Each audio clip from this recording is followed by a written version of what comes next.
वारकरी संप्रदायातील थोर महात्मे व महाराष्ट्रातील विचारवंतांची दुर्मिळ कीर्तने, प्रवचने, व्याख्याने ऐकण्यासाठी सुरेश महाराज सूळ या यूट्यूब चॅनलला अवश्य सबस्क्राईब करून बेल आयकॉन दाबा. उत्तम त्या याती देवा शरणानन्य गती नाही दुजा ठाव काही उत्तम मध्यम भाव प्रस्तुत कीर्तनरूपी सेवेकरिता म्हणजे निरूपणाकरिता प्राप्त असणारा अभंग महान भगवत भक्त जगद्गुरू श्री संत तुकाराम महाराज यांचा अत्यंत प्रसिद्ध महत्त्वाचा संतांचं वर्णन करणारा गोडासा 4 चरणाचा अभंग आहे.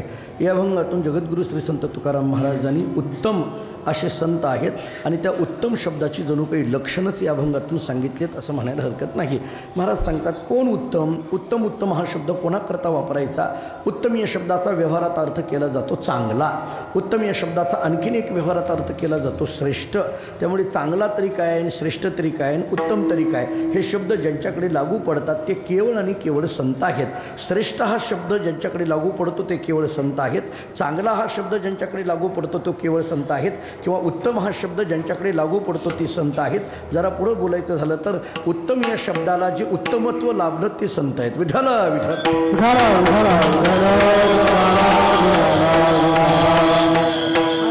ते उत्तम आहेत. कोण उत्तम आहेत. पहिलं लक्षण सांगितलं देवा शरण अनन्य गती. देवाला जे अनन्य गतीने शरण गेलेले आहेत ना त्यांना उत्तम म्हणा. एक दुसरी भूमिका अशी सांगतात नाही तुझा ठाव काही उत्तम मध्यम भाव उत्तम त्या याती. नाही तुझा ठाव काही उत्तम मध्यम भाव ज्यांच्या ठिकाणी द्वैत राहिलं नाही किंवा दुसऱ्या चरणाचा आणखीन एका वेगळ्या अर्थाने अंगाने विचार करायचा झाला तर उत्तम कोणाला म्हणायचं. कनिष्ठ मध्यम आणि उत्तम असा भेद ज्यांच्याकडे राहिला नाही ते उत्तम. असाही आपल्याला उत्तम शब्दाचा विचार करता येईल. किती गोष्टी झाल्या. 2 झाल्या. जे देवाला अनन्य गतीने शरण गेले त्यांना उत्तम म्हणा. ज्यांच्याकडे कनिष्ठ मध्यम उत्तम अशा पद्धतीचा भेद नाही त्यांना उत्तम म्हणा. आणखीन एक उत्तम शब्दाचं लक्षण महाराजांनी 3ऱ्या चरणात केलं आहे. पहा उमट तीर्थसे ब्रह्मप्राप्ती अंगी दिसे. या प्रमाणाचा अर्थ काय. ब्रह्मप्राप्ती अंगी दिसे पण अशा पद्धतीचे ठसे ज्यांच्या शरीरावर उमटलेली आहेत. म्हणजे परमतत्वाच्या प्राप्तीची चिन्ह ज्यांच्या शरीरावर उमटलेली दिसून येतात उत्तम त्या याती. असं उत्तम शब्दाचं आणखीन एक लक्षण करता येण्यासारखं आहे. 3 लक्षणं आत्तापर्यंत झाली. जे देवाला अनन्य गतीने शरण गेले ते उत्तम. ज्यांच्याकडे कनिष्ठ मध्यम आणि उत्तम असा भेद नाही ते उत्तम. ज्यांच्याकडे परमतत्वाच्या प्राप्तीची चिन्ह ज्यांच्याकडे अंगावर उमटलेली दिसून येतात ते उत्तम. आता आणखीन शेवटच्या चरणाची भाषा काय आहे. भाविक विश्वासी तुका म्हणे नमन त्यासी. याच्यातही आपल्याला थोडा उत्तम शब्दाचा विचार करता येईल. जे भाविक आहेत ते उत्तम. जे विश्वासी आहेत ते उत्तम. आणि जरा आणखीन पुढं बोलायचं झालं तर ज्यांना पाहिल्यानंतर नमन करावं वाटतं ते उत्तम किंवा ज्यांना पाहिलं की मनच न मन होतं ते उत्तम. विठाला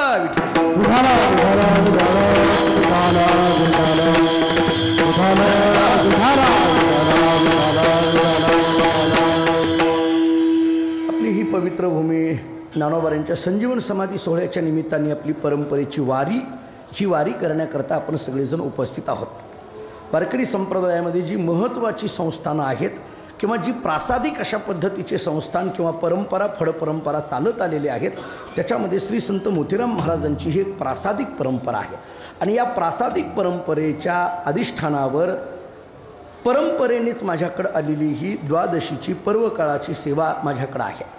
या अभंगाचा विचार करत असताना तुकाराम महाराजांनी जणू काही या अभंगातून ज्ञानेश्वर महाराजांचंच वर्णन केलं आहे असं म्हणायला हरकत नाही.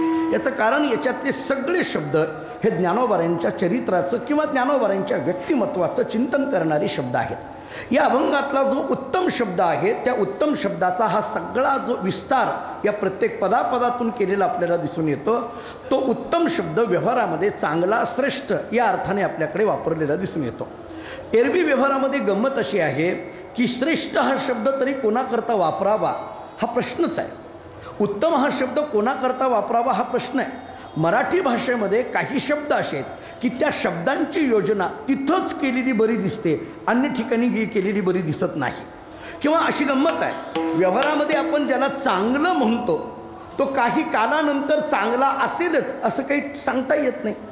आपण बघा साधी गोष्ट आहे म्हणजे चांगला हा शब्द इतका गमतीचा आहे. लोक काय बोलतात कीर्तन चांगलं झालं. लोक बोलतात कीर्तन चांगलं झालं. अहो काय कीर्तन चांगलं झालं म्हणतात. एक 10-5 वर्षांनी त्यांना विचारलं, अहो ते तुम्ही नेहमी द्वादशीच्या सकाळच्या कीर्तनाला जात होता, चांगलं झालं नाही? नाही, आता काही एवढं चांगलं राहिलं नाही. म्हणजे आपण मानत असलेला चांगला शब्द काही कालापुरता आहे. आपण जो चांगला शब्द वापरतो तो काही कालापुरता वापरतो. आपण जो उत्तम शब्द वापरतो तो काही कालापुरता वापरतो. आपण जो श्रेष्ठ शब्द वापरतो तो काही कालापुरता वापरतो. आणि जरा थोडं माफी मागून बोलतो, आपण या शब्दांची योजना जर काही कालापुरती करत असू तर जणू काही आपण त्या शब्दावर एक पद्धतीचा अन्यायच करतोय असं मला वाटतं. याचं कारण असं आहे की ते शब्द इतके आघात आहेत आणि विनाकारण कुठंतरी सामान्य बुद्धीने आपण त्या शब्दांची योजना कुठल्या तरी सामान्य व्यक्तिमत्वाशी जोडून रिकामं होतो. माणसं अशी गमतीची आहेत, ते जाऊ द्या, उत्तम शब्द काय आणि श्रेष्ठ शब्द काय आणि चांगला शब्द काय. माणसं अशी गमतीची आहेत, संत शब्दसुद्धा कोणालाही लावतात. गंमत अशी आहे की संत शब्द कोणालाही लावतात. जरा पुढं बोलायचं झालं तर स्वतःचा फोटो स्वतःच छापायचा आणि स्वतःच्याच फोटो खाली स्वतःच्याच हाताने स्वतःचंच नाव लिहायचं, संत श्री. हे संत आहे वय? असं स्वतः संत लिहिण्याने संत होत असतं का? संत कोणाला तरी शब्द लिहिण्याने संत होणार आहे का? माझे गुरुजी वैकुंठवासी गुरुवरी भाऊ पाठामध्ये असताना असं सांगायचे, संत ही पदवी नाही, संत हे विशेषण नाही, संत ही उपाधी नाही, तर संतत्व ही अवस्था आहे. विठाला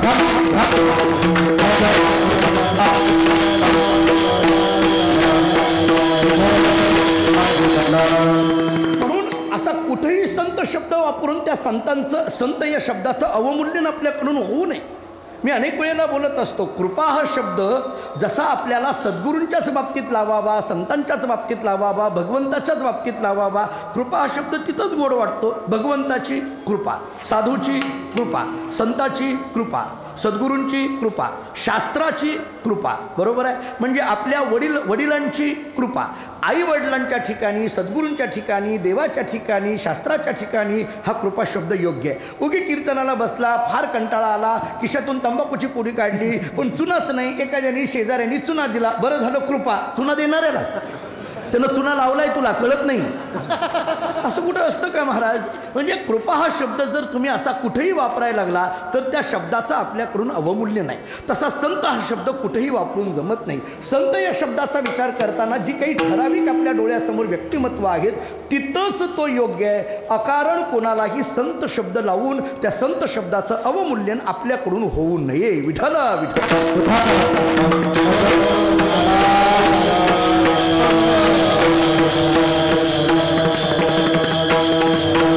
त्यामुळे काही शब्द जे आहेत ते तेच, दुसरं कोणी नाही. ज्ञानोबाराय म्हणजे ज्ञानोबारायच, दुसरं कोणी नाही. जगद्गुरु तुकोबाराय म्हणजे तुकोबारायच, परत दुसरं कोणी नाही. लोक गमतीचे हो, उगी सहज आमच्यासारख्याला सुद्धा म्हणतात, तुम्ही आमच्याकरता तुकोबाराय, आम्ही तुकोबाराय. साधी गोष्ट आहे का? असा सामान्य व्यक्तिमत्वाला तुकोबाराय शब्द जाऊन जमत नाही महाराज. आता ऐसे कोणी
वैराग्याच्या गोष्टी ऐकल्या त्या का? आता यामध्ये आता ऐसे कोणी होणे नाही. कोण होणार आहे महाराज? असं कोणालाही तुकोबाराय म्हणून जमत नाही, असं कोणालाही ज्ञानोबाराय म्हणून जमत नाही. जरा पुढं बोलतो, जगद्गुरु हा शब्द तुकोबारांकरताच, जगद्गुरु हा शब्द तुकोबारांकरताच, आचार्यांकरताच. अन्य कुठेही जगद्गुरु शब्द लावून जमत नाही. स्वतः जगद्गुरु, हे जगद्गुरु नाही, जगद्गुरु आहेत. असं नाही होत महाराज. म्हणजे माझं गुरुजी माझ्या समोर आहेत, मी धाडसानं बोलतो गुरुजी. तुम्ही फार जुनी मंडळी आहात, तुमच्याकडे बघून आम्ही परमार्थामध्ये प्रवेश केलेली मंडळी आहोत. पण तुम्ही पाहिलंय, ऐकलंय, जुन्या लोकांना अनुभवलंय, किती किती व्यक्तिमत्व होऊन गेली. एक एक नावं मी घ्यायला लागलो तर आपल्याला गुरुनाम गुरु परमश्रद्धेय वैकुंठवासी सद्गुरू श्री रंगनाथ महाराज परभणीकर गुरुजी, आपण त्या परिसरातली सगळी मंडळी आहोत. गुरुजी या शब्दाचा अर्थ जर विचार करायचा गेलो, रंगनाथ महाराज परभणीकर गुरुजी म्हणजे कोण? रंगनाथ महाराज परभणीकर गुरुजीच, दुसरं नाही महाराज. दुसरं आता ऐसे कोणी नाही. जगद्गुरु हा शब्द जर तुकोबारायांकडे असेल तर जगद्गुरु तुकोबाराय म्हणजे कोण? जगद्गुरु तुकोबारायच, दुसरं नाही. जगद्गुरु हा शब्द इतका सामान्य नाही आहे की तो कुठेही लावला जावा. जगदोद्धारकत्व या अवच्छेदकाने युक्त हा जगद्गुरु शब्द आहे. आपल्याकडे 3 जगद्गुरु सांगितले जातात. कृष्णम वंदे जगद्गुरु, एक भगवान श्री कृष्णाला जगद्गुरु म्हटलं. भगवत पूज्यपाद श्री शंकराचार्यांचं नाव घेताना एक जगद्गुरु श्रीमद आद्य श्री शंकराचार्य आचार्याने एक जगद्गुरु शब्द वापरला. आणि आपण वारकरी संप्रदायातली सगळी मंडळी तुकोबारा जगद्गुरु तुका अवतार नामयाचा संप्रदाय सकळांचा येतो या जगद्गुरु हा शब्द तुकोबारांकरता एक लावला. पण असं असलं तरी याच्यामध्ये छोटीशी सूक्ष्मता आहे. आमचे गुरुजी सांगायचे, भाऊ असं सांगायचे, याच्यामध्ये छोटीशी सूक्ष्मता आहे. काय? भगवान श्रीकृष्ण परमात्मा जगद्गुरु आहेत. कोणत्या अवच्छेदकाने? त्याचं लक्षण करताना परिष्कारातून असं लक्षण केलं, भक्तोद्धारकत्वावच्छिन्न, भक्त प्रतियोगिक, भक्तनिष्ठ, अधयता, निरूपित, अधिकरणताश्रयत्वम, भगवान श्रीकृष्ण परमात्मा जगद्गुरुत्वम. भगवंताचं जे जगदोद्धारकत्व आहे ते कोणत्या अवच्छेदकाने आहे? भक्तोद्धारकत्वावच्छिन्न, भक्ताचा उद्धार करतात म्हणून. आचार्यांचं जगद्गुरु सांगितलं जातं, त्याच्याकरता एक परिष्कार सांगितला जातो. शिष्योद्धारकत्वावच्छिन्न, शिष्य प्रतियोगिक, शिष्यनिष्ठ, अधेयता, निरूपित, अधिकरणता, श्रेयत्वम, भगवत पूज्यपाद श्री शंकराचार्य जगद्गुरुत्वम. शिष्याचा उद्धार करतात म्हणून. देव जगद्गुरु आहे, भक्ताचा उद्धार करतात म्हणून. गुरु जगद्गुरु आहेत, हे शिष्याचा उद्धार करतात म्हणून. कुणीतरी शास्त्रांना प्रश्न विचारला, अहो तुकाराम महाराजांना जगद्गुरु शब्द का लावला? देवाने भक्ताचा उद्धार केला म्हणून ते जगद्गुरु, गुरुनी शिष्याचा उद्धार केला म्हणून ते जगद्गुरु. पण संतांना जगद्गुरु जे म्हटलं ते कोणत्या अवच्छेदकाने? यांनी भक्ताचा आणि शिष्याचा उद्धार केला. संत कोणाचा उद्धार करतात? याचं उत्तर देताना शास्त्राने असं सांगितलंय, सकल जगतोद्धारकत्वावच्छिन्न, सकल जगतनिष्ठ, सकल जगत प्रतियोगिक, सकल जगतनिष्ठ, अधेयता, निरूपित, अधिकरणताश्रयत्वम, श्री संत तुकाराम महाराज जगद्गुरुत्व. तुकाराम महाराजांचं जगदोद्धारकत्व सांगत असताना शास्त्र असं म्हणतं, देव फक्त भक्ताचा उद्धार करतो, गुरु फक्त शिष्याचा उद्धार करतात, पण संत सगळ्या जगाचा उद्धार करतात.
हिताहित जगाचे.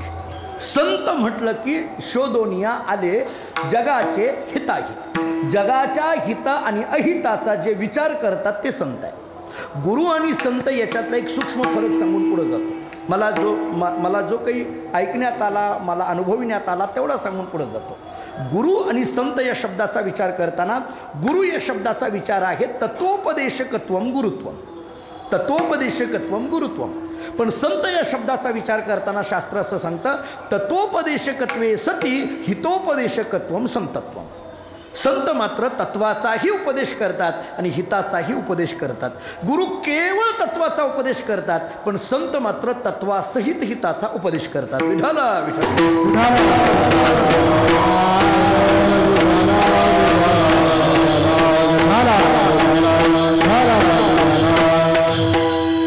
वैकुंठवासी प्रातस्मरणीय विठ्ठल महाराज घुले बाबा असं सांगायचे, घुलेबुवा असं सांगायचे. जे काही आम्ही पंढरपुरामध्ये चातुर्मासात थोडंफार त्यांचं ऐकण्यात आलं, त्याच्यातून मला सुचलेला त्यांनी सांगितलेलं एक चिंतन सांगून पुढं जातो. हित शब्दावरती असं म्हणायचे घुलेबाबा, असं म्हणायचे की हिताचा विचार करत असताना एक वर्ग असा आहे की त्याला हिताचं ज्ञान आहे पण हिताचा कळवळा नाही. मुळात हित या शब्दाची व्याख्याच अशी सांगितली जाते, तादात्म्यपन्नम तद्ग्रहणम सा हितम, परतादात्म्यपन्नम तद्ग्रहणम सा अनहितम. हित आणि अनहिताची व्याख्या ही आहे जे महाराजांनी आत्ताप्रमाणे दिलं. हिताहित जगाचे, जगाचं हित म्हणजे नेमकं कशात आहे आणि जगाचं अहित किंवा अनहित म्हणजे नेमकं कशाचं आहे. या हित आणि अनहिताची व्याख्या सांगताना शास्त्र आम्हाला असं सांगतं, तादात्म्यपन्नम तद्ग्रहणम सा हितम, परतादात्म्यपन्नम तद्ग्रहणम सा अनहितम. स्वतःच्या ठिकाणी भगवंताचं ग्रहण करणं याला हित म्हटलं जातं आणि स्वतःच्या ठिकाणी अनात्म संसाराचं ग्रहण करणं याला अनहित म्हटलं जातं. ही हित आणि अनहिताची व्याख्या आहे. आता याच्याबद्दल बोलत असताना एक वर्ग असा आहे की ज्याला हिताचं ज्ञान आहे परंतु हिताचा कळवळा नाही. दुसरा वर्ग असा आहे की हिताचा कळवळा आहे परंतु हिताचं ज्ञान नाही. आणि तिसरा वर्ग असा आहे की हिताचं ज्ञानही आहे आणि हिताचा कळवळा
पण कळवळा नाही.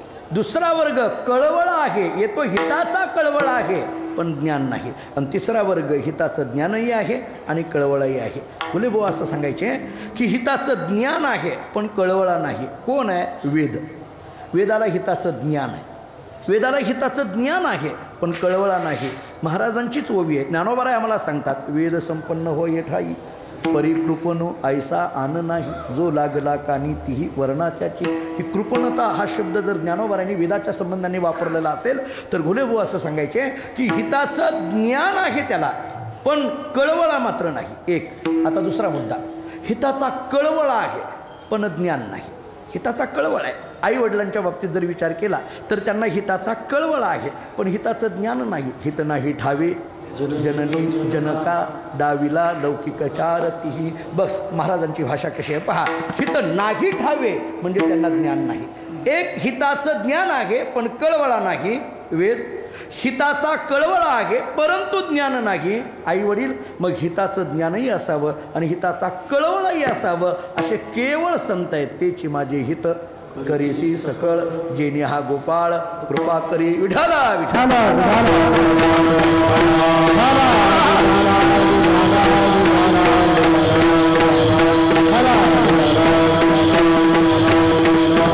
म्हणून संत या शब्दाचा विचार करत असताना की ज्यांना हिताचं ज्ञानही आहे आणि हिताचा कळवळाही आहे ते संत आहे. आणि म्हणून संत हा शब्द अन्य कोणाच्याही बाबतीत लावून जमत नाही. म्हणून संत या शब्दाचा अर्थ संतच, दुसरं कुणीकडे जाता येत नाही. आणखीन एक परिष्कारातून उत्तर देऊन पुढे जातो. संत शब्द जर विग्रह करायचा झाला मराठी भाषेमध्ये स अधिक अंत बरोबर संत. आपल्याला जर विग्रह करायचा झाला तर असा करा, तो जो अर्धा स ज्याला हलंत स असं म्हटलं जातं, पुढं अंत शब्द आला. हा अंत शब्द काय सांगतोय, याच्याकरता एक परिष्कार असा सांगितला जातो. अधेयता निरूपित यत अज्ञानम सदत्वेन प्रतीयते तस्य बाधः नाम अंतः यै भक्त्या क्रियते ते संतः. याचा सरळ सोपा अर्थ असा आहे, इतरांच्या ठिकाणी प्रतीतीला आलेलं जे अज्ञान, की जे ज्याला सत्यत्वाने वाटत असतं प्रतीतीला येतं, ते सत्यत्वाने त्याला प्रतीतीला आलेलं जे अज्ञान आहे, त्या अज्ञानाचा ज्यांच्याकडून होतो अंत, त्यांना म्हणायचं संत. विठ्ठल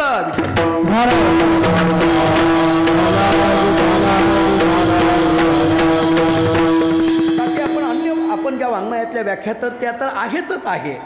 बस आहे, देवते संत, देवते संत, निमित्त त्या प्रतिमा, किंवा तेची संत, ज्यांचा हित विठ्ठल, अशा अनेक व्याख्या, किंवा साधू तोची जाणा, ही जी आपली भाषा आहे, या सगळ्या पद्धतीने आपण जे का रंजले गांजले त्यासीच म्हणीजे आपुले तोची, बस ही जी महाराजांची भाषा आहे, अशी अनेक वाक्य किंवा अशी अनेक वचनं आपल्याला संत या शब्दाच्या दृष्टीने दिसून येत असली तरी संत म्हणून संत हा शब्द केवळ संत याच्याच ठिकाणी लागू पडतो. कारण ही सगळी लक्षणं संतांच्याच ठिकाणी, अन्य दुसरीकडे कुठं दिसून येणार नाही. नाथ भागवतामध्ये शुकाचार्यांनी संत या शब्दाचा विचार सांगत असताना भगवान श्रीकृष्णाने उद्धवाला जो उपदेश केला, तो उपदेश करत असताना श्लोक सांगितलेला आहे. संतोनपेक्षा मच्चित्ता प्रशांता समदर्शना निर्ममो निरहंकारा निर्द्वंद्व निष्परिग्रह, या सगळ्या 8 लक्षणांचा विचार सांगितलेला आहे. निरपेक्षता, मच्चित्तता, प्रशांतता, समदर्शनता, निर्ममता, निरहंकारता, निर्द्वंद्वता आणि निष्परिग्रहता, ही 8ही लक्षणं जिथं दिसून येतात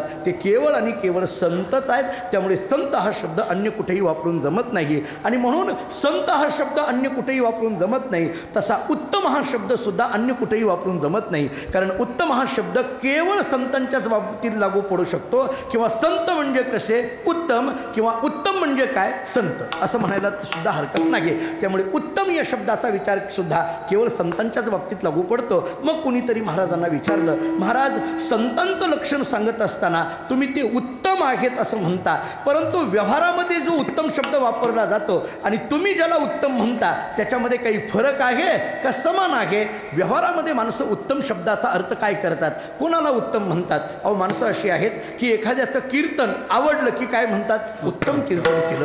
एखाद्याची चाल आवडली की काय म्हणतात, उत्तम चाल म्हटली. एखाद्याचा मृदंग ऐकला की काय म्हणतात, उत्तम मृदंग आपल्याला ऐकायला मिळाला. किंवा पंगत चांगली आपल्याला वेळेवर मिळाली तरी लोक म्हणतात उत्तम पंगत झाली, बरं वेळेवर मिळाली पाहिजे, हे महत्त्वाचं आहे. म्हणजे पंक्तीला आम्ही उत्तम म्हणतो, नियोजन मंडप वगैरे चांगला झाला की त्याला आपण उत्तम म्हणतो, कीर्तनाला उत्तम म्हणतो, चालीला उत्तम म्हणतो, मृदंगाला उत्तम म्हणतो. मग आम्ही व्यवहारामध्ये किंवा आपल्या प्रपंचातली उदाहरणं घ्या, घर बांधल्यानंतर आपण म्हणतो उत्तम घर बांधलेलं आहे, लग्न उत्तम झालेलं आहे, स्वयंपाक उत्तम झालेला आहे. मग व्यवहारामध्ये उत्तम शब्द असा वापरला जातो.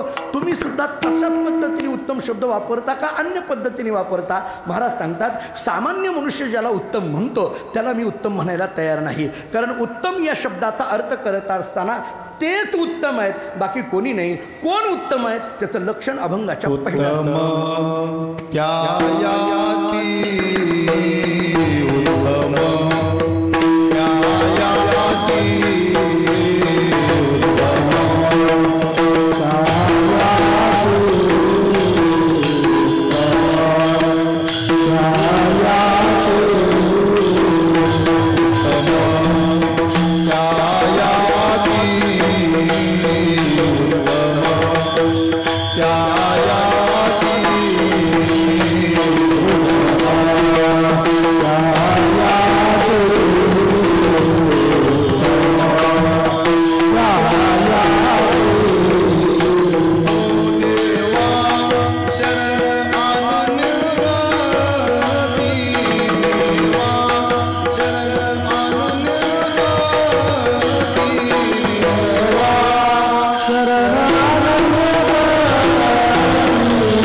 बाकी कोणाला नाही. उत्तम त्या याती देवा शरण अनन्य गती. देवा शरण अनन्य गती त्या याती उत्तम.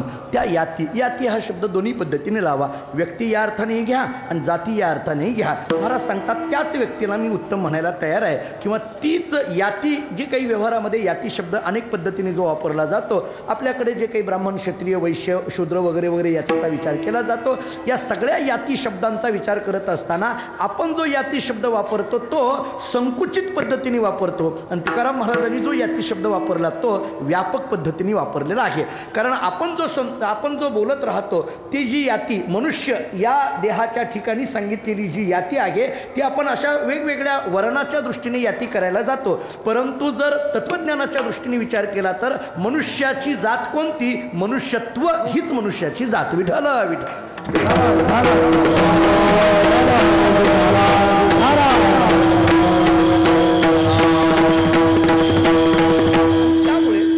सुद्धा जर विचार केला तर महाराज सांगतात आम्ही त्याच याती उत्तम म्हणू. कोणत्या? की देवा शरण अनन्य गती. तुम्ही वर्णाच्या दृष्टीने कोणता विचार करताय ते महाराज म्हणतात मला मान्य नाही. उलट माझ्या दृष्टीने विचार केला तर माझी ये जातीचे मज भेटू कोणी. इथला माझी ये ह्या शब्द जो आहे ना हा फार महत्त्वाचा आहे. हा माझी ये शब्द देहाच्या संबंधाने नाही, आत्मस्वरूपाच्या संबंधाने आहे. माझी ये हा देहाच्या संबंधाने विचार केला तर मग ब्राह्मण, क्षत्रिय, वैश्य, शूद्र वगैरे या जातीचा विचार केला जाईल. पण आत्मतत्वाच्या संबंधाने जर विचार केला तर माझी ये जातीचे असं जर म्हणत असाल तर माझी ये म्हणत असताना आत्मस्वरूपाचा विचार आहे, आणि आत्मस्वरूपाची प्राप्ती हीच माझी एक जात असल्यामुळे या जातीचे जे जे मला कोणी आहेत ते माझे, म्हणजेच काय, आत्मस्वरूपाकार ज्यांची वृत्ती झालेली आहे ते सगळे माझे. अन्य कोणत्याही पद्धतीचा वर्णभेद करणारे माझे नाही. विठ्ठल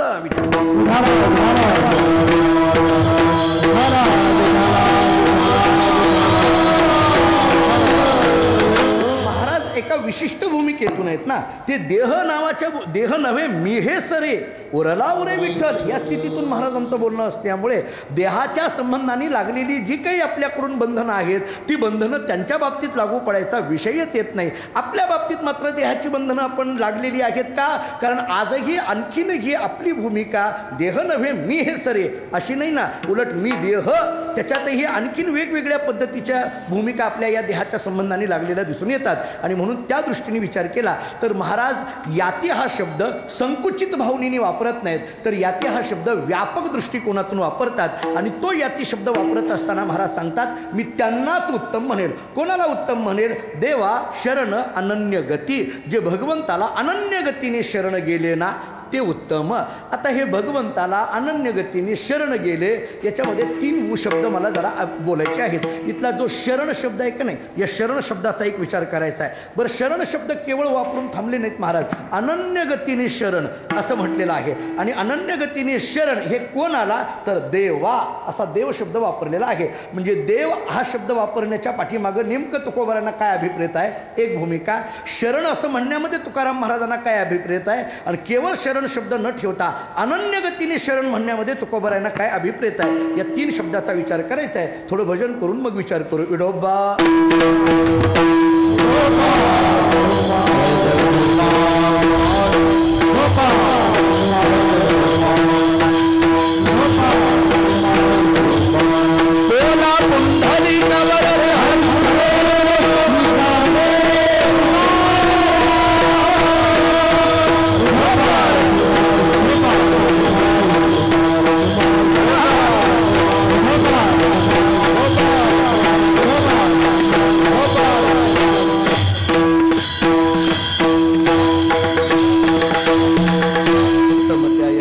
शरणानन्य गती नाही तुझा ठाव काही उत्तम मध्यम भाव. विठाला विठाला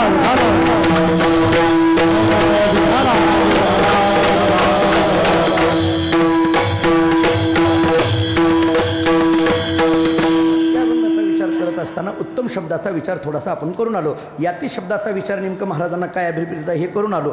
आता राहिलं आहे आपला देवा शरण अनन्य गती. इथला शरण शब्दाचा अर्थ नेमकं काय करायचा, शरण शरण या शब्दाची व्याख्या नेमके काय करायची. सहजासहजी व्यवहारामध्ये असा आहे महाराज, लोक पाया पडलं की शरण म्हणतात. असं एक साधा व्यवहारातला मी 1-2 अर्थ सांगत पुढे जाणार आहे. लोक काय करतात, एखाद्याच्या पाया पडलं की काय म्हणतात, याला शरण जाणं, पाया पडणं याला शरण जाणं, असं जर आपण म्हणत असाल तर गमत असे महाराज, लोक जे पाया पडतात ते शरणागती याच भावनेने पडतात अशातला भाग नाही. पाया पडणं नावाची जी क्रिया आहे ती अलीकडल्या काळात केवळ क्रियाच राहिलेली आहे. ती एक पद्धतीची क्रिया झाली आहे. आता पाया पडणं ही काय झाली आहे, क्रिया झाली आहे. त्या क्रियेच्या पाठीमागं भावना राहिली नाही. मला जे बोलायचं आहे ते पुढे आहे. क्रिया आहे पण त्या क्रियेच्या पाठीमागं, आपण पाया पडत असताना आपण करत असलेल्या क्रियेच्या पाठीमागं आपली भावना तशी असेलच असं आहे का. याचं कारण आहे महाराज, कारण क्रिया शरीराकडून घडत असते आणि भावना मनात निर्माण होत असते.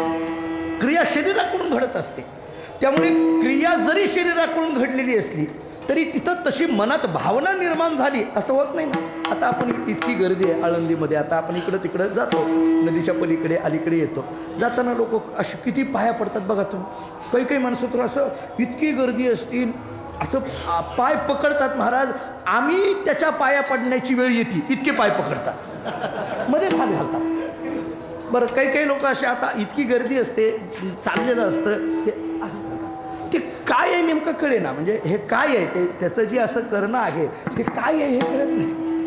म्हणजे या क्रिया आणि मग क्रियेच्या पाठीमागटल्या भावना, मला या संबंधाने बोलायचं आहे. एखाद्याला विचारलं का तुम्ही त्यांच्या पाया पडला, ते काय ओळखीचे नाही. मग सगळे हात घालत होते, मी घातला हात. त्याला माहीत नाही हे कोण आहेत, काय आहेत, कसं आहे, काही माहीत नसतं, काही नाही. आता आम्ही इथं यायला लागलो, आता येत होतो, हे दोघं तिघं सगळी पोरं पुढं होती. आता तिथूनच उशीर झाल्यामुळे मी फेटा बांधून आलो की लोक काय केलं तर फेटा बांधलं की मध्येच असे हात घालायचे एकदम. त्याच्यात ते यांनी विचारलं तुमची ओळख काय, नाही ओळख नाही, दिसतेच महाराज घातला हात. हे बघा काय म्हणजे आहे, हे कोण आहेत, काय आहे, कशा करता आपल्याला पाया पडायचं आहे, काय आहे, काही नाही ना. त्याच्या पाठीमागं काय क्रिया करणं फक्त महत्त्वाचं नाही, परमार्थ हा क्रियेवर अवलंबून नाही, क्रियेच्या पाठीमागटल्या भावनेवर अवलंबून आहे. विठाला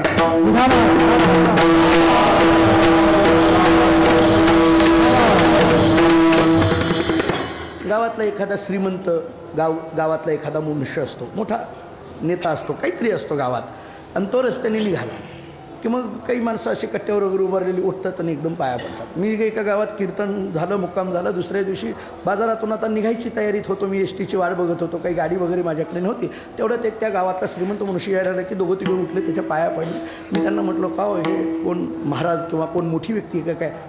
मी म्हणलं तुम्ही पाया पडला, कुठं मूर्खाच्या नादी लागा. अरे म्हणजे ज्याला पाया पडला त्याला तो मूर्ख म्हणायला लागला.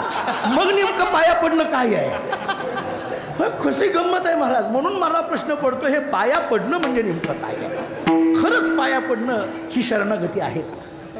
विचार म्हणजे मी माफी मागतो, माझ्यापेक्षा ज्येष्ठ मंडळी आहेत खरं तर हे मी इतकं, पण मी गुरुजी आपल्यासमोर मोकळं होतो, मी अन्य ठिकाणी कुठेही होत नाही असं का.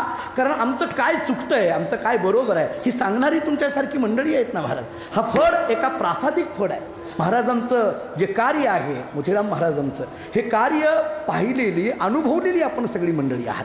त्यामुळं महाराजांनी कधीही वरपांगी क्रियेला महत्त्व दिलं नाही. महाराजांनी कधीही वरपांगी क्रियेला महत्त्व दिलं नाही. ते जे जगले ते अंतरंगातून जगले. बस श्रुती स्मृतीचे अर्थ आपणची होऊनी मूर्त, बस ही जी स्थिती आहे, आपणची होऊनी मूर्त, ही स्थिती म्हणजे महाराजांचं चरित्र आहे. तुकोबारांच्या शब्दात बोलायचं झालं तर विकलो तो सेवे जीवे एका भावे एकविध, हे महाराजांचं जीवन आहे. विकलो तो सेवे जीवे. ते तुका म्हणे नको वरपंग देवा, गेही माझी सेवा, भावशुद्ध अंतरीची घेतो गोडी, आहे जोडी भावाची, या स्थितीतून आहे. मग पाया पडणं याला शरण म्हणायचं का. शरण हा बरं, पाया पडण्याच्या सुद्धा पद्धती वेगवेगळ्या. एक पद्धत आहे का पाया पडण्याची. तुम्ही म्हणाल महाराज तुम्हाला कसं काय म्हणतं, अनेकांचं पाया पडून घेतोय म्हणून. मी फार नाही पडत कुणाच्या पाया, म्हणजे कुणाच्या नाही म्हणजे असा अहंकार नाही, पण पाया पडण्याच्या पद्धती वेगवेगळ्या महाराज. गुरुजी आमच्याकडे काही काही कर्नाटकात आमचा शिष्य परिवार जास्त आहे, ते लोक काही काही अशी गमतीची महाराज. एक जण माझ्याकडे पाया पडायला आला, प्रल्हाद महाराज, हात घेतला, माझ्या पायावर मारला आणि स्वतःच्या कपाळाला मारला. काय समजायचं मी आता ह्याच्यातून समजायचं काय? म्हणजे असं जणू काय की नशीब माझं फुटकं तुमच्या पाया पडायची वेळ आली असं आहे का? काय गोष्ट काय समजायचं काय मी, मला सांगा ना याच्यात. एक गमतीचा माणूस महाराज, कैलास महाराज, एक जण असा गमतीचा आला, ते पाया पडला आणि पाया पडताना माझ्या पायाला चिमटाच घेतला. आता काय करू मी, समजायचं काय याच्यातून मला सांगा ना. काय या क्रिया कुठं घेऊन चाललेत आम्हाला? त्यामुळे पाया पडणं हा जरी आपल्या संप्रदायाचा एक नियम असला तरी ती फक्त क्रिया म्हणून राहू नये, त्याच्या पाठीमागं भावना व्हावी. मला एवढंच बोलायचं आहे. मी पाया पडू नये या मताचा नाही, उलट पडलं पाहिजे. तो एक आपल्या अंतःकरणातली नम्रता आहे, किंवा पाया पडण्याने आपल्या अंतःकरणात असलेला जो काही सूक्ष्म अहंकार आहे तोही निवृत्त होऊन जातो. अशी ती एक महत्त्वाची क्रिया आहे. पण त्याच्या पाठीमागं तशी भावनासुद्धा मनामध्ये निर्माण होणं गरजेचं आहे. त्यामुळे पाया पडणं ही एक पद्धतीची आपल्याकडून घडणारी भावना आहे. त्या भावनेच्या अनुषंगाने त्याच्याकडे बघा. विठ्ठल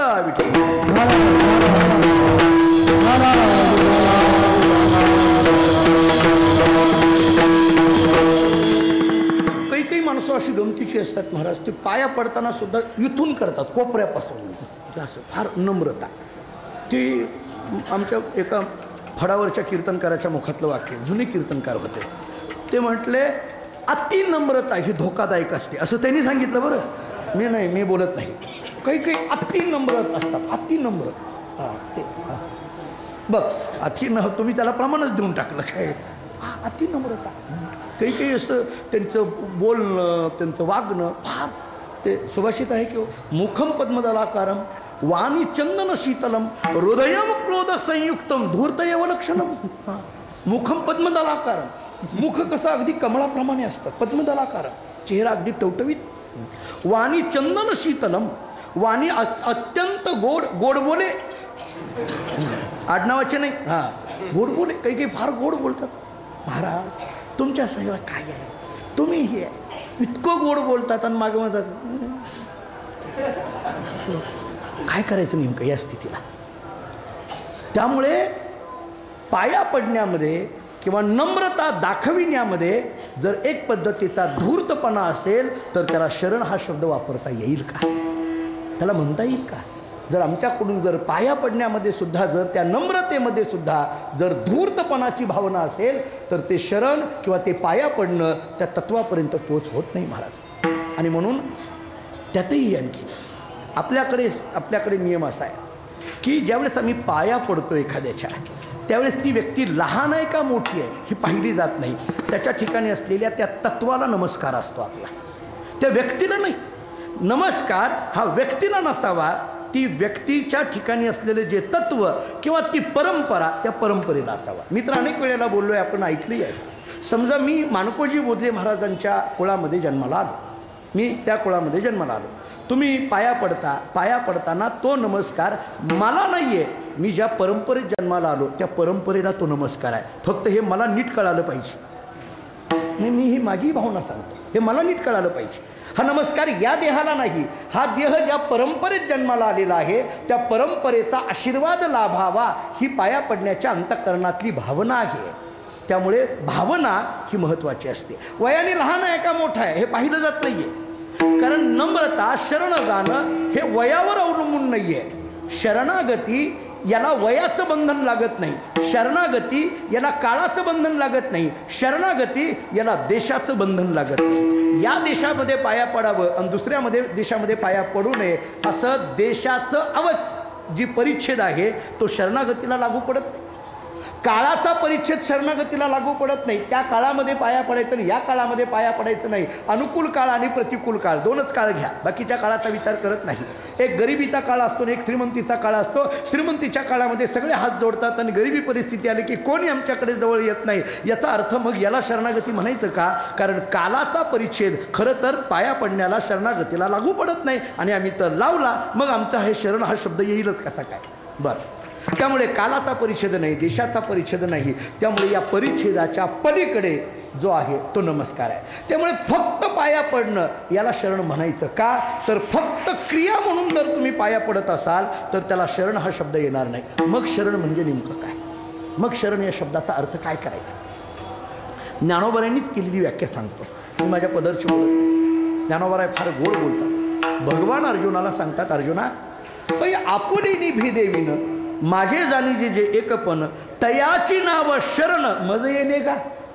भगवान अर्जुनाला सांगतात, अर्जुना शरण कशाला म्हणायचं, पै आपुलेनी भेदेविन माझे जाणीजे जे एकपण. बस आपुलेनी भेदेविन, स्वतःच्या ठिकाणी असलेला मितूपणाचा जो भेद आहे या भेदाची निवृत्ती करून आलेली जी स्थिती आहे ती स्थिती मज येणे शरण गा. विठ्ठल विठ्ठल.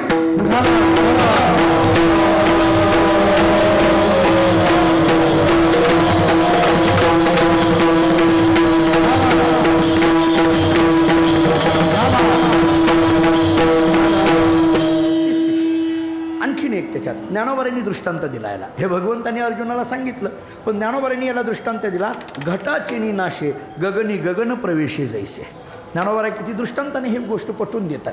मुळात ज्ञानेश्वरी अशी आहे, म्हणजे मी अनेकदा बोलतो, गुरुजी माझं त्याच्यामध्ये अज्ञानही असेल तुम्ही मला सुधरून सांगा, पण मला जे वाटतं ते ज्ञानेश्वरीच्या बाबतीत मला असं वाटतं की भगवान श्रीकृष्णाच्या मनामध्ये गीता सांगत असताना, अर्जुनाला सांगत असताना काही कालाची किंवा त्या वेळेची मर्यादा असेल किंवा नसेल मला माहीत नाही, पण 700 श्लोकामध्ये हे सगळं सांगायचं होतं.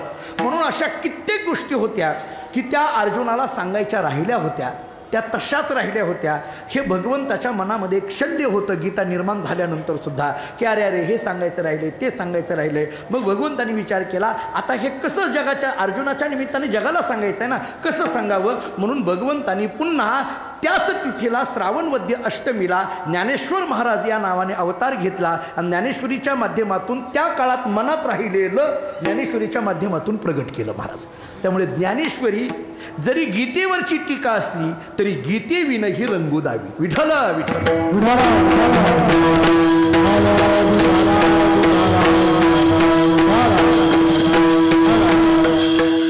गीतेमध्ये जे आहे ते सगळं ज्ञानेश्वरीमध्ये आहे असं आपण जरी म्हणत असलो तरी मी एक वाक्य पुढे जाऊन सांगतो, गीतेत सुद्धा जे राहिलेलं आहे सांगायचं नाही ते सुद्धा भगवंतानी जे जगाच्या समोर ज्याच्या माध्यमातून मांडलं ती ज्ञानेश्वरी आहे. ती ज्ञानेश्वरी. अशा अनेक गोष्टी आपण, माझ्यापेक्षा आपण ज्ञानेश्वरीचे जास्त अभ्यासक आणि उपासक आहात, त्यामुळे आपण माझ्यापेक्षा वयाने आणि अभ्यासाने आपण श्रेष्ठ आहात. तुम्ही बघा ज्ञानेश्वरीत असे किती विषय आहेत की त्या विषयांचा विचार केला तर ते गीतेमध्ये सापडत नाहीत विषय, पण ज्ञानोबांनी गीतेतल्या मूळ विषयाला न सोडता त्या विषयाला अनुसरून भगवंताच्या अंतःकरणात असलेल्या अनेक विषयांना वाचा फोडलेली आहे.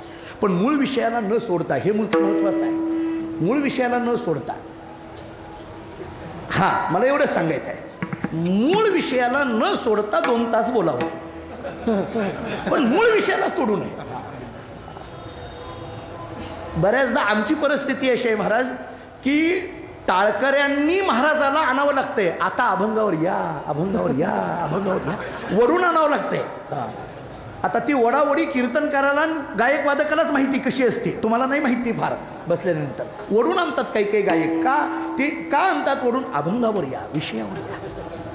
ते मी अनेकदा सांगत असतो. श्रोत्यांना सुद्धा माझी एक विनंती, आम्हा कीर्तनकारांचा कासरा किती का लांब जाईना तुम्ही खुटा सोडायचा नाही. कळालं का बघा, आम्हाला इकडे तिकडे फिरावं लागतं. कधी ज्ञानेश्वरीत, कधी गाथ्यात, कधी महाभारतात, कधी रामायणात, कधी कुठं असं फिरावं लागतंय. माझी परत कीर्तनकारांना विनंती आहे, तुम्ही कीर्तनात कुठंही फिरा पण जय विठ्ठलच्या आज जागेवर येत चला. गुरुरे भाऊ एक वाक्य सांगायचे महाराज, भाऊ असं सांगायचे, काही काही कीर्तनकार अभंगाला दुखवीतच नाहीत म्हणायचे, त्याला त्रास देत नाहीत त्या अभंगाला. चला, माझा मुद्दा परत शरण या शब्दावर. ज्ञानोबांनी जी व्याख्या केली, पै आपुलेनी भेदेविन माझे जाणीजे जे एकपण तयाचे नाव शरण मजे येणे गा. ज्ञानोबांनी त्याला दृष्टांतांनी पटवून दिलं, घटाचे निनाशे गगनी गगन प्रवेशे जैसे. घटाचे निनाशे अनेकदा दृष्टांत मी देतो. घटामध्ये असलेला जो आकाश त्याला घट आकाश असं म्हटलं जातं. आता तो घट फोडला, घट फोडल्यानंतर घटात असलेलं आकाश बाहेरच्या आकाशात जाऊन मिसळलं म्हणता येईल का? घटात असलेलं आकाश बाहेरच्या आकाशात जाऊन मिसळलं म्हणता येईल? का म्हणता येत नाही? अहो मिसळण्याकरता 2 पाहिजेत ना. मिसळण्याकरता आकाश किती पाहिजेत? 2 पाहिजेत. आणि आकाश 2 आहेत का? नाही, आकाश किती आहे? एकच आहे. मग हे घटाचे नि नाशे गगनी गगन प्रवेश जैसे हे कसं आहे? अहो एकच आहे, फक्त घट नावाच्या उपाधीमुळे घटाकाश असं नाव आलं. मठ नावाच्या उपाधीमुळे मठाकाश असं नाव आलं. एरवी घटातलं तरी आकाश काय, मठातलं तरी आकाश काय, आणि घटमठाच्या पलीकडे असलेलं जे आकाश काय, या आकाशाचा विचार केला तर आकाश एकसंघच आहे. फक्त उपाधी लागल्यामुळे त्याला वेगळेपणा जाणवायला लागला, वस्तुतः वेगळेपणा नाहीच. विठ्ठल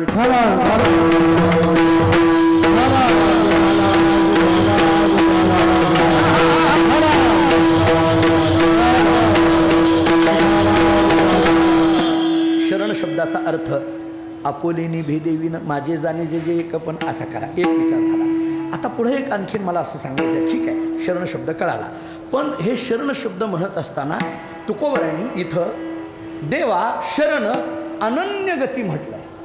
हे अनन्य गती सांगायची काही गरज आहे? ज्ञानोबरायांनी ते म्हटलंय, भगवंतांनी अर्जुनाला सांगितलंय, जो मज होय अनन्य शरण त्याचे निवारी मी जन्म मरण. जो मज होय शरण असं नाही, अनन्य शरण. म्हणजे ज्ञानोबराय सांगतात जो मज होय अनन्य शरण, तुकोबराय बोलतात देवा शरण अनन्य गती. हे अनन्य गती ठेवायची काय गरज आहे? अनन्य गती ठेवायची गरज काय? शब्द शरण म्हटलं असतं कळालं असतं ना. बरं अभंग म्हणताना आपल्याला उत्तम त्या याती देवा शरण असं म्हणायचं. ही अनन्य गती कशाला? एवढंच म्हणायचं देवा शरण. म्हणजे ते टाळात बसावं म्हणून अनन्य गती लिहिलंय का? नाही ना, असं नाही ना.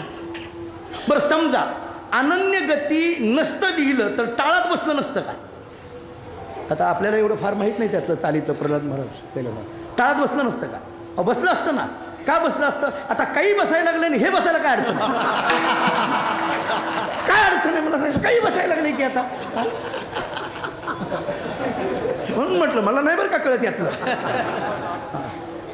तरी पण सांगतोय कळत नाही मला. आहे का नाही परिस्थिती? मग अनन्यगती हा शब्द केवळ यमक अलंकार जुळावा, उत्तम त्या या ती आहे म्हणून शेवट ती यावं म्हणून अनन्य गती असं केलंय काय? यमक अलंकार त्याच्यामध्ये यावा, तीला ती जोडावं म्हणून हा शब्द टाकला, असं अगदी तकलादू अंगमय तुकोबरायांचं आहे का महाराज? नाही, असलं तकलादू अंगमय तुकोबरायांचं. तुकोबरायांनी या तीला तीच जोडला पाहिजे असलं कधी विचार केला नाही. तयाचे 20 शब्द सुखे म्हणून येते उत्स्फूर्त आहे. ही अभंगवाणी ही एक उत्स्फूर्त आहे. मग अनन्यगती हा शब्द ठेवण्याच्या पाठीमागं नेमकं महाराजांना काय सांगायचं आहे? हा अनन्य शब्द सांगत असताना मुळात अनन्य या शब्दाचा विचार करताना नारद भक्ती सूत्रामध्ये आपण परवाई पंढरपूरमध्ये वारीमध्ये अनन्य शब्दाचं एक सूत्र सांगून गेलो होतो मी.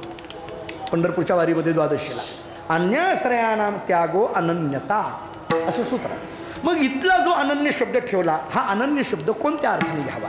मग अनन्यगती शरणा अनन्यगतीने शरण असं जर म्हणत असतील तर त्या शरणागतीचा नेमका प्रकार काय आहे? मी याच्याकरता माझं पदार्थ बोलत नाही, ज्ञानोबरायांनीच दिलेलं उत्तर देतो. ज्ञानोबरायांनी काय उत्तर दिलं? ज्ञानोबराय बोलतात हे अनन्यगतीने शरण म्हणजे काय? तर ज्ञानेश्वर महाराजांनी दिलेलं उत्तर असं आहे, तया अहम वाचा चित्त अंग देवोनिया शरण रिग महोदधिका गांग रिगाले जैसे. ज्ञानोबरायांनी दृष्टांतांनी पटवून. ज्ञानोबराय असे आहेत महाराज की एक तर सांगत असलेला सिद्धांत पटला पाहिजे हा आग्रह ज्ञानोबरायांचा असल्यामुळे ज्ञानोबराय सिद्धांत सांगतात, नाही कळालं तर लगेच अर्ध्याच ओवीमध्ये तुकड्यात दृष्टांतही सांगून मोकळं होतात. तया अहम वाचा चित्त अंग देवोनिया शरण रिग संपलं. एवढंच बोलायचं होतं ज्ञानोबरायांना. खरं तर ज्ञानोबराला एवढंच बोलायचं होतं म्हणा, किंवा भगवंताला अर्जुनाला एवढंच सांगायचं होतं म्हणा. काय सांगायचं होतं? तया अहम वाचा चित्त अंग देवोनिया शरण रिग एवढंच सांगायचं होतं. पण हे कळणार नाही म्हणून ज्ञानोबरायांनी त्याला दृष्टांताची जोड दिली. महोदधी का गांग रिगाले जैसे. ज्ञानोबराय बोलतात हे कळायचं आहे ना, मग हा दृष्टांत कळून घ्या. महोदधी का गांग रिगाले जैसे. महोदधी या शब्दाचा अर्थ समुद्र, गांग या शब्दाचा अर्थ नदी. ही नदी समुद्राला रिगाले जैसे जशी जाऊन मिसळते. नदी समुद्राला कशी मिसळते तुकोबरायांनी त्याचं वर्णन केलं. तुका म्हणे गंगा सागर संगम. अवघ्या झाल्या एकमय. तू काय म्हणे गंगा सागर संगमी. गंगा जशी सागराला जाऊन मिळते, कशी मिळते हे म्हणत असताना आता मला सांगा, अर्धी मिळाली ना अर्धी राहिली असं आहे का? अलीकडलं राहिलं पलीकडलं गेलं असं आहे का? थोडंच मिळालं थोडं राहिलंच मिळालंच नाही असं आहे का? थोडं मिळालं पण थोडं मिळालं. अहो काय सांगायचं, पंक्तीला बसलो आमच्यापर्यंत भात आलाच नाही असं आहे का? त्या नदीच्या बाबतीत आमच्यापर्यंत पोळी आलीच नाही असं आहे का? नाही. गंगा ज्यावेळेस समुद्राला जाऊन मिसळते त्यावेळेस ती काहीही स्वतःचं अस्तित्व ठेवत नाही. ती उलट स्वतःच्या अस्तित्वासहित नावासहित त्याच्यामध्ये जाऊन मिसळते. म्हणून तुका म्हणे गंगा सागर संगमी. ज्यावेळेस ती एकरूप होते त्यावेळेस गंगा ही नदी आहे असा शब्दही राहत नाही. ही नदी आहे असा शब्दही राहत नाही. तसं ज्यावेळेस महोदधी का गंगरी घाले जैसे ही गंगा जाऊन मिसळल्यानंतर तो शब्दही राहत नाही. ज्ञानोबाराय बोलतात तसं अहम वाचा चित्त अंग देवोनिया.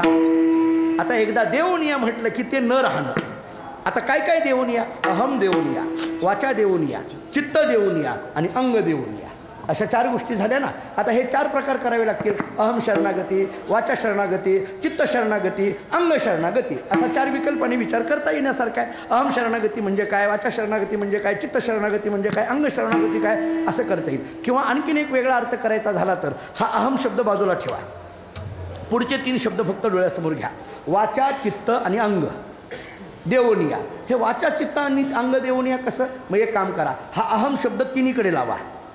वाचा चित्त आणि अंग हे म्हणत असताना वाचेमध्ये निर्माण झालेला अहम देवोनिया, चित्तामध्ये निर्माण झालेला अहम देवोनिया, अंगामध्ये निर्माण झालेला अहम देवोनिया, तया अहम वाचा चित्त अंग देवोनिया. विठ्ठल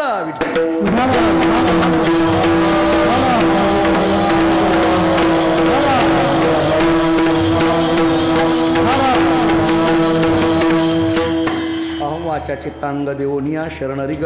अशा पद्धतीने या 4ही गोष्टीच्या माध्यमातून जरी विचार केला तरी आपल्या लक्षात येईल देवा शरण अनन्यगती उत्तमत्या याते. देवा शरण अनन्यगती. महाराज सांगतात असे देवाला जे अनन्यगतीने शरण गेले ना तेच उत्तम. बस आता एक झाला उत्तम शब्दाचा अर्थ. पण अनन्यगतीने शरण गेल्यामुळे आता त्यांच्या ठिकाणी काहीही भेद शिल्लक राहिला नाही असं लक्षण महाराज अभंगाच्या दुसऱ्या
महाराज सांगतात देवाला अनन्य गतीने शरण गेलेले असलेले जे कोणी आहेत ते संत आता त्यांच्या ठिकाणी नाही दुजा ठाव. दुजा या शब्दाचा अर्थ द्वैत. दुजा या शब्दाचा अर्थ द्वैत. कोणत्याही पद्धतीचं द्वैत राहिलं नाही, कोणत्याही पद्धतीचं भेद राहिलं नाही. स्वगत भेद काय, सजातीय भेद काय, विजातीय भेद काय, सगळ्या भेदांचा विचार आपल्याला इथं करता येण्यासारखा आहे. काही उत्तम मध्यम भाव असा कोणतंही द्वैत राहिलेलं नाही. द्वैत राहिलेलं नाही याचा अर्थ अद्वैत अवस्था प्राप्त झालेली आहे. आता अद्वैत अवस्था जी प्राप्त झालेली आहेत असे ते उत्तम आहेत. पण अद्वैत अवस्था प्राप्त झाली ही कशाने ओळखायची म्हटले त्याची काही चिन्ह आहेत. उमटती ठसे ब्रह्मप्राप्ती अंगी दिसे. महाराज तिसऱ्या चरणामध्ये सांगतात त्याची काही चिन्ह आहेत. म्हटले उमटती ठसे ब्रह्मप्राप्ती अंगी दिसे. परमतत्वाची प्राप्ती झाली याची काही चिन्ह त्याच्या शरीरावर उमटलेली दिसून येतात. असं आहे महाराज, चिन्हावरनं ओळखलं जातं. साधी गोष्ट आहे, साधी गोष्ट आहे. अहो वारकरी कुणाला म्हणायचं? कपाळाला गंध. बस हे चिन्ह आहे का नाही वारकऱ्याचं? काय वारकरी कुणाला म्हणायचं? कपाळाला गंध. वारकऱ्याच्या कपाळाला गंध असावा हे एक बाह्य लक्षण आहे, त्याचं चिन्ह आहे. वारकऱ्याच्या कपाळाला गंध असावा. पण आता अलीकडल्या काळात अशी परिस्थिती झाली ज्याच्या ज्याच्या कपाळाला गंध तो वारकरी असं मात्र अजिबात नाही. याचं कारण असं आहे की पंढरपुरामध्ये किंवा इथं इंद्रायणीच्या काठावर अनेकदा चोराच्याच कपाळाला जास्त गंध दिसायला लागला अलीकडल्या काळात. आता कसं काय करायचं? म्हणून कपाळाला गंध असावा. बाह्य लक्षणाच्या दृष्टीने गोपीचंदन मुद्रा धरणे आम्हालेने वैष्णवा ही महाराजांची भाषा आहे. कपाळाला गंध असला पाहिजे. गंधावरनं आपण काय करतो? ओळखतो. अहो ते गंधामध्ये सुद्धा वेगवेगळ्या पद्धतीचे गंध आहेत. आता जर आणखीन सूक्ष्म बोलायला मी गेलो तर फड परंपरेमध्ये प्रत्येक फडाच्या पद्धतीने काही विशिष्ट अशी गंधाची पद्धतसुद्धा आहे. गोपीचंदन कुठं लावला जातो, कुठं गोपीचंदन आणि त्याच्यामध्ये बुक्का लावला जातो, काही ठिकाणी अष्टगंध लावला जातो, काही ठिकाणी एक जर तुम्ही इकडे धोंडूपंत दादाच्या फडावर आला तर ते वेगळ्या पद्धतीचं कुंकू आहे, तो लाल पद्धतीचं ते लावावं लागतं, ते लावला जातो. काही ठिकाणी उभा बुक्का लावला जातो. वैष्णवाचाच हा सगळा प्रकार जर विचार केला, गंध लावताना वेगवेगळ्या पद्धतीचे प्रकार, पण एन प्रकारे गंध असला पाहिजे एवढं मात्र नक्की आहे. कपाळाला काय पाहिजे? गंध पाहिजे. हे त्याचं काय आहे? चिन्ह आहे. झालं, ठीक आहे. पण हे झालं व्यवहारातून बोलणं. पण इथं तुम्ही म्हणता ब्रह्मप्राप्ती अंगी दिसे, अशी चिन्ह कोणती आहेत? परमतत्वाची प्राप्ती झालेली आहे हे कोणत्या चिन्हावरून ओळखायचं? अशी काही चिन्ह शास्त्रांनी सांगितली. 5 चिन्हांचा विचार केला जातो. ऐका. अभिन्नता, अभयरूपता, अजन्मस्थिती, अनन्यता आणि आनंदरूपता या 5 चिन्हांचा विचार करा. ही 5 चिन्ह ज्याच्या ठिकाणी दिसून येतात नक्की ओळखा. उमटती ठसे ब्रह्मप्राप्ती अंगी दिसे. आता कोणकोणत्या चिन्हांचा विचार आपण केला? अभिन्नता. अभिन्नता हे चिन्ह आहे. त्याला महाराजांचं प्रमाण काय? भेद नाही सर्वात्मना नारायणा तुझं मद ही अभिन्नता. अभयरूपता आम्हा हरीच्या दासा काही भय नाही त्रैलोकी. अजन्मस्थिती तुका मनी नव्हे परती तुझ्या दर्शनी मागोती. अनन्यता आम्हा विठ्ठल एकदेव हे रवघेची वाव. आणि आनंदरूपता आनंदाची डोही आनंद तरंग. ही जी सगळी आहेत ही चिन्ह, ही 5 चिन्ह ज्यांच्या ठिकाणी दिसून येतात नक्की ओळखा. ब्रह्मप्राप्ती अंगी दिसे, उमटती ठसे ब्रह्मप्राप्ती अंगी दिसे ही 5 चिन्ह ज्यांच्याकडे आहेत उत्तमत्या याती. 3 गोष्टी आत्तापर्यंत झाल्या. देवा अनन्य गतीने शरण गेलेले आहेत उत्तमत्या याती. नाही तुझा ठाव उत्तमत्या याती. ब्रह्मप्राप्ती अंगी दिसे उत्तमत्या याती. आणि मग सरतेशेवटी महाराज सांगतात असं जे उत्तम शब्द आहे तो 3 शब्दांनी महाराजांनी व्यक्त केला. अभंगाचा शेवट भाविक विश्वासी भाविक विश्वासी मन मन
त्यासी अभंगाच्या शेवटच्या चरणामध्ये महाराज सांगतात ते उत्तम आहेत. कोण उत्तम आहे? जे भाविक आहेत ते उत्तम आहेत, विश्वासी आहेत ते उत्तम आहेत, किंवा ज्यांना पाहिलं की नमन करावं वाटतं ते उत्तम आहेत. असे 3 अर्थ आपल्याला इथं करता येण्यासारखे आहेत. पहिला अर्थ आहे भाविक.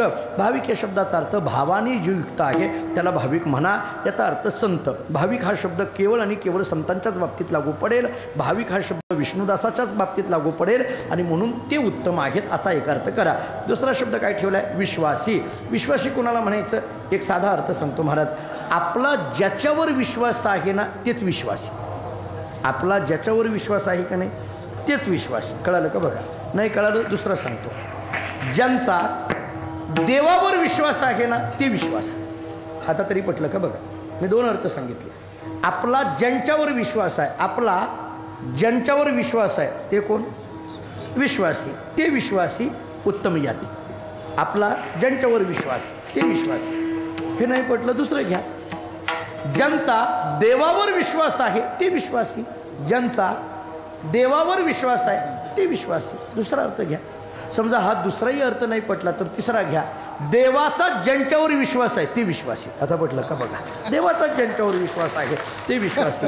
या 3 अर्थाने आपल्याला विचार करता येईल. आता मला सांगा, आपला कोणावर विश्वास आहे? महाराजांवर. म्हणून महाराज कोण आहेत? विश्वासी. महाराजांचा कोणावर विश्वास आहे? देवावर. म्हणून महाराज कोण आहेत? विश्वासी.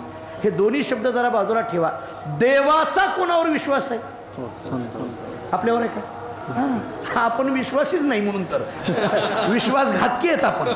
कधी विश्वासघात करायला सांगता येत नाही महाराज. आपल्यावर आहे का देवाचा विश्वास? देवाला माहिती आहे ही पिल्लू आपल्याकडलं नाहीच. त्यामुळे देव विश्वास कोणावर ठेवतोय? देवाचा विश्वास कोणावर आहे? महाराजांवर. त्यामुळे असे जे विश्वासी आहेत उत्तमत्या या. त्यामुळे भाविक उत्तमत्या याती, विश्वासी उत्तमत्या याती. आणि तिसरा शब्द ठेवला तुका म्हणे नमन त्यासी. तुकोबाराय बोलतात की मला नमन करावं वाटलं. ज्यांना बघितल्यानंतर नमन करावं वाटतं ते उत्तम. आणि म्हणून नमन करावं वाटतं अशा काही कमीच अशा पद्धतीच्या विभूती आहेत. आणि त्या विभूती म्हणजे संत विभूती आहे. मला सांगा, आपण वारकरी संप्रदायातली सगळी पूजनीय वारकरी मंडळी आहोत. आपल्या दृष्टीने जर विचार करायला गेलो तर आपण नतमस्तक ज्यांच्या पुढे होतो ते कोण आहेत? ज्ञानोबा आहेत. आपण नतमस्तक ज्यांच्या पुढे होते तो कोण आहेत? तुकोबार आहेत. आपण ज्यांच्या पुढे नतमस्तक होतो ते कोण आहेत? मोतीराम महाराज आहेत. त्यामुळे तुका म्हणे नमन त्यासी. ज्यांना नमन करावं पाहिल्यानंतर नमन करावं वाटतं महाराज सांगतात उत्तमत्या याती. हा एक अर्थ झाला. आणि मी एक गमतीने अर्थ असा सांगत असतो, हे नमन या शब्दाचा विचार करत असताना ज्यांना पाहिल्यानंतर मनच न मन होतं उत्तमत्या याती. ज्यांना पाहिल्यानंतर मनच न मन होतं, महाराजांचं दर्शन घेतलं की मन मन म्हणून राहत नाही, न मन या स्थितीला जातं. ज्ञानोबांच्या समाधीचं दर्शन झालं की मन मन म्हणून राहत नाही, न मन या स्थितीमध्ये जातं. म्हणून थोडं एकच वाक्य बोलायचं आहे. पाया पडलं की मन न मन व्हावं. मन न मन व्हावं असे जे चरण आहेत तिथंच पाया पडावा. म्हणून मन न मन व्हावं अशी जी स्थिती आहे, असे पाय जगामध्ये जर कोणाचे असतील तर ते संतांचे आहेत, सद्गुरूंचे आहेत. आणि म्हणून त्यातले एक पाय हे आपल्या महद्भाग्याने आपल्याला लाभलेले आहेत. मोतीराम महाराजांचे पाय हे या पद्धतीचे आहेत की ज्यांच्या चरणावर नतमस्तक झालं की मन न मन होतं, अशा पद्धतीचे चरण आहेत. त्यामुळे महाराजांच्या चरणी नतमस्तक होत असताना उत्तम त्या याती एवढंच बोलेल. किंवा आपण आळंदीत आलो, ज्ञानोबारांच्या समाधीसमोर नतमस्तक झालं की मन न मन होतं, उत्तम त्या याती. उत्तम त्या याती देवा शरण अनन्य गती, नाही दुजा ठाव काही उत्तम मध्यम भाव. या अभंगाचा जेवढा उत्तम शब्दाच्या दृष्टीने विचार करता येणं शक्य आहे तेवढा करण्याचा प्रयत्न केला. झालेली सेवा ज्ञानोबाराय तुकोबारांच्या चरणी, मोतीराम महाराजांच्या चरणी आणि मी ज्या परंपरेत जन्माला आलेलो आहे त्या माणकोजी बोधले महाराजांच्या चरणी ही सेवा समर्पित करतो. आपण सगळीजण एका प्रासादिक फडावरची मंडळी आहोत.